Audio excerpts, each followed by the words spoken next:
Estamos hablando precisamente de temas económicos y el dinero es un tema sensible en nuestra sociedad, pero sobre todo, y este punto va enfocado en los estudiantes de la universidad, es importante para el estudiante que está a punto de graduarse o recién graduado. Por esa razón quiero comenzar a tocar este tema de los honorarios, me parece fundamental. Hace poco hablaba con el doctor Aníbal Carvajal, al cual le mandamos un saludo bien especial, que estuvo en el episodio anterior, y le preguntaba por qué razón en las facultades de Derecho no nos enseñan a cobrar. He hecho una especie de sondeo muy informal entre algunos compañeros y colegas de otras universidades y hemos llegado a un punto en el que decimos no nos enseñan a cobrar en las universidades. Él me daba algunas nociones de por qué no nos enseñan a cobrar. Esa pregunta me la respondió en un episodio pasado, pero yo quiero ir con usted directamente al grano porque usted tiene amplia experiencia y no es por decir que ha cobrado mucho, aunque yo sé que sí. Quiero preguntarle, doctor, si soy recién graduado, ¿cómo debo cobrar como abogado recién graduado? Bueno, en primer lugar cabe decir que el derecho es una profesión liberal. Sí. Aunque este es un concepto que se ha venido a menos. Claro. Ya en estricto sentido no existen profesiones rigurosamente liberales. El derecho, la medicina, la contaduría pública y otros que eran profesiones liberales ahora han relativizado este carácter, porque pueden ser liberales, pueden no serlo. Claro. Pero todavía se cree que el derecho es una profesión liberal. Okay. ¿Esto qué implica? Que existe libertad para el cobro de los honorarios. No hay camisas de fuerza que le indiquen al profesional del derecho cuánto deba cobrar en un asunto determinado. Cada quien se pone Ahora, su medida. hay criterios. Sí. Hay criterios. Criterios de el equilibrio, especialmente en materia económica, que le indica al profesional del derecho que no puede cobrar más allá de ciertos límites. Sí. Pero realmente sería difícil decir que en un caso determinado un abogado debe cobrar X cantidad.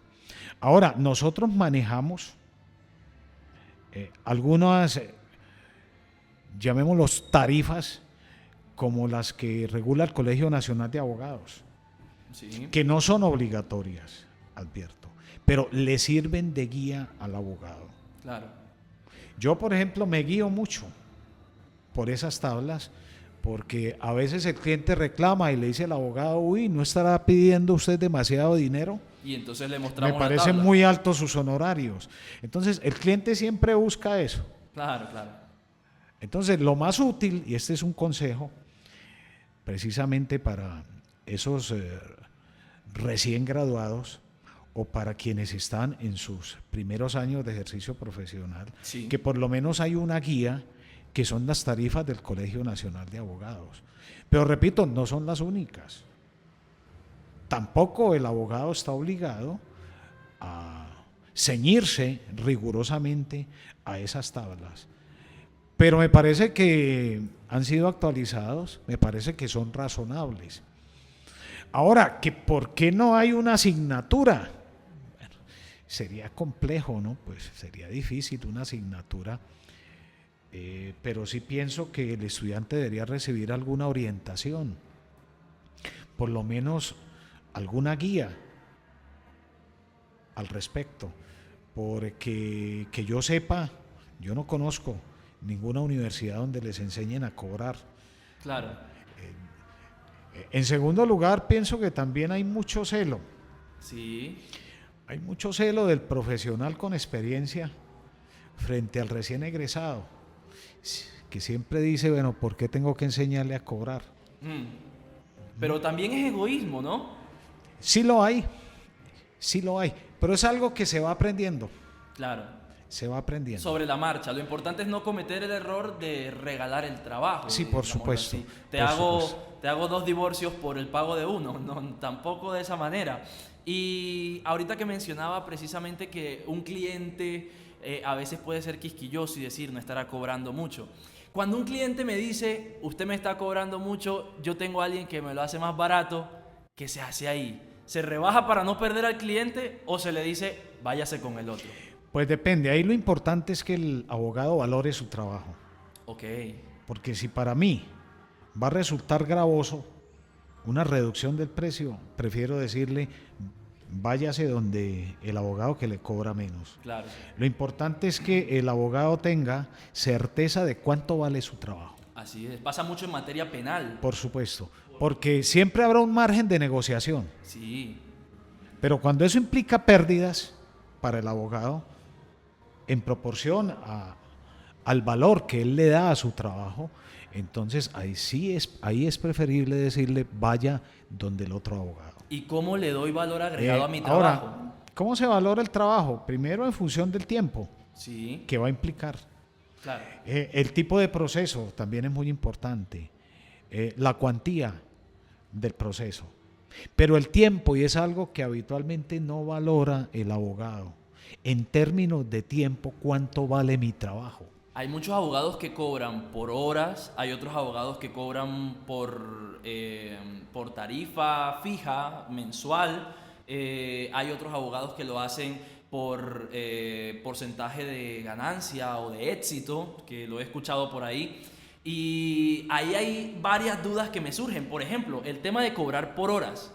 Si yo tengo un caso, ¿cómo puedo medir las horas que le dedico a ese caso? Por ejemplo, las horas se cuentan desde que me siento en el escritorio a trabajar en el caso o desde que comienzo directamente a enviar correos, a mandar notificaciones. ¿Cómo se hace esto? Básicamente tiene que ver es con las consultas, Ok. el cobro por horas, porque de lo contrario es muy difícil. Si por ejemplo a mí me encargan la elaboración de un contrato, difícilmente yo podría cobrar por horas. Y si cobro las horas que me tardo haciendo el contrato. Ahora todo depende del cliente, ¿no? Porque si el cliente dice sí, le pago por horas, sin embargo está asumiendo un riesgo. Claro. ¿Ah? Y es que el abogado tarde mucho tiempo precisamente en confeccionar, en elaborar el contrato. Ok.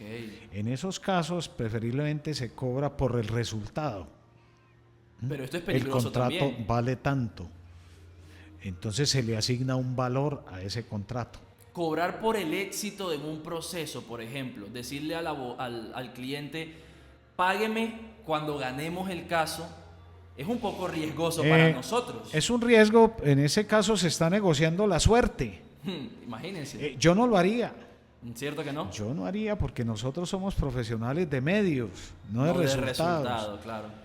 Entonces resulta muy difícil garantizarle a un cliente que se van a obtener resultados favorables frente a las pretensiones. Nadie, ningún abogado puede decirle al cliente yo gano todos los procesos. Esa es una gran mentira. Y no se puede entonces cobrar por Se proceso gana ganado. o se pierde. Entonces no es que no se pueda cobrar No se debería. bajo esa modalidad.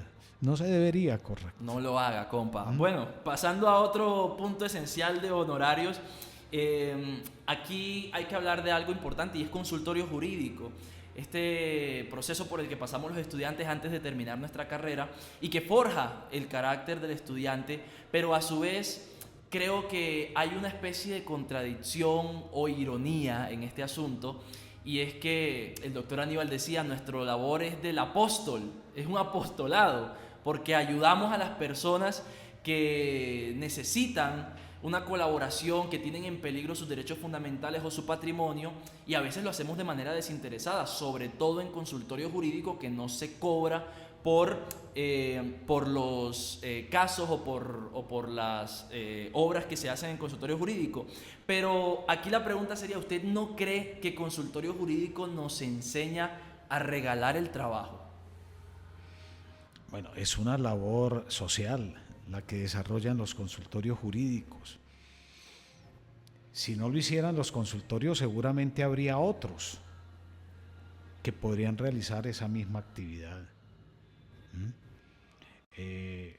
Yo he sido crítico, no tanto de la labor del consultorio jurídico, en el sentido de que se cobre o no se cobre.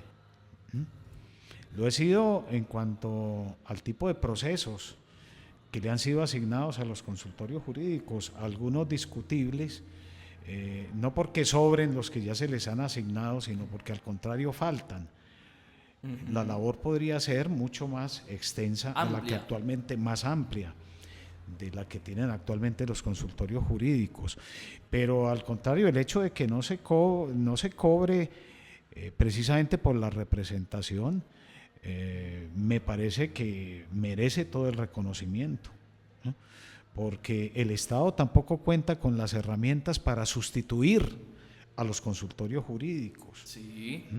Ahora, es un compromiso del estudiante y desde ese punto de vista me parece elogiable ese mecanismo, porque al estudiante se le está diciendo, usted también tiene una responsabilidad con la sociedad. Ok. Y es la única manera de hacerlo.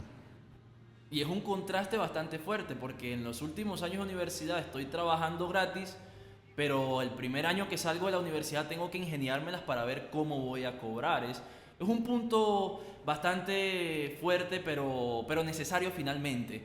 Y bueno, terminando estas preguntas de contenido, doctor, hemos llegado lastimosamente al final de nuestra entrevista, pero no quiero dejar pasar nuestras preguntas de sí y no. Son preguntas rapidísimas, son preguntas de 1 minuto. Usted no tiene que explicar por qué, ni decir nada más, solamente me tiene que responder sí o no. ¿Está listo? Listo. No son preguntas tramposas, ¿no? No, nunca en la vida. Con esta cara de ángel que yo tengo, nunca serían tramposas, ¿cierto que sí? En primer lugar, ¿usted aceptaría ser director del programa de Derecho? Yo siempre he sido un convencido de que la máxima expresión en los procesos de formación es la docencia. Ok. Pienso que mi vocación no es la de administrativo. Ok, es decir que no. No. Perfecto, muy bien. Segunda pregunta, ¿Luis molestaba mucho en clase? No. No, pero era inquieto. No, nada que no. ¿Cierto que No, no? no. Me parece muy bien que hable bien. No, y la voy a ampliar, al contrario. Ok. Luis le aportaba mucho a la clase. Ah, qué bonito, Dios mío. Eso nunca me lo dijo en clase. Muy bien, tuvo que venir al podcast. No, es que es muy importante que el estudiante también contribuya al desarrollo de la clase. Claro que sí. Una buena manera es con buenas preguntas, reflexiones. Eso ayuda a orientar. Ok, muy interesante. Doctor, ¿tiene estudiantes favoritos? No.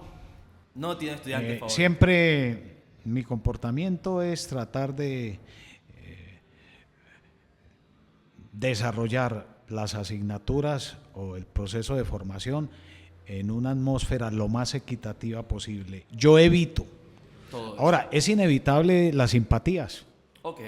en ocasiones, pero que eso se refleje, por ejemplo, en la Nota. evaluación o en la valoración, trato de evitarlo. Claro, así es. Doctor, muy importante esto. ¿La carrera de Derecho es para hacerse rico? Ninguna carrera en la actualidad ¿Es para hacerse rico? enriquece al profesional. Ay, qué esperanza. Puede ocurrir, puede ser una consecuencia, Ok. Cosas de la vida. pero ya no hay una profesión que pueda conducir precisamente al profesional a ese estado. Sí, señor. Al contrario, las profesiones actualmente dan para subsistir. Tremendo. Dura realidad. Para subsistir. Dura realidad. ¿Y le gustó estar en el escritorio de Luis? Sí, por supuesto. Ok. Por supuesto, lo que lamento es que ya se esté agotando el tiempo, ¿no? No, ya se terminó el tiempo. Para respetar su tiempo y el de nuestros intelectuales. Gracias, doctor. De verdad, muchas gracias. No, con mucho gusto. Ha sido un placer poder tener esta entrevista con usted. Gracias a nuestros intelectuales que han estado ahí conectados durante todo este tiempo y todas las preguntas que hemos estado desarrollando. Créanme que su aporte, su apoyo es muy valioso. Seguiremos realizando muchas entrevistas y tocando estos temas del derecho que cubren la realidad de nuestra sociedad a través de temas jurídicos. Recuerden que pueden suscribirse, comentar sobre todo en estos videos y no se pierdan los próximos episodios porque esto fue El escritorio de Luis. Muchas gracias, hasta luego. Con Luis Sandoval. Chao.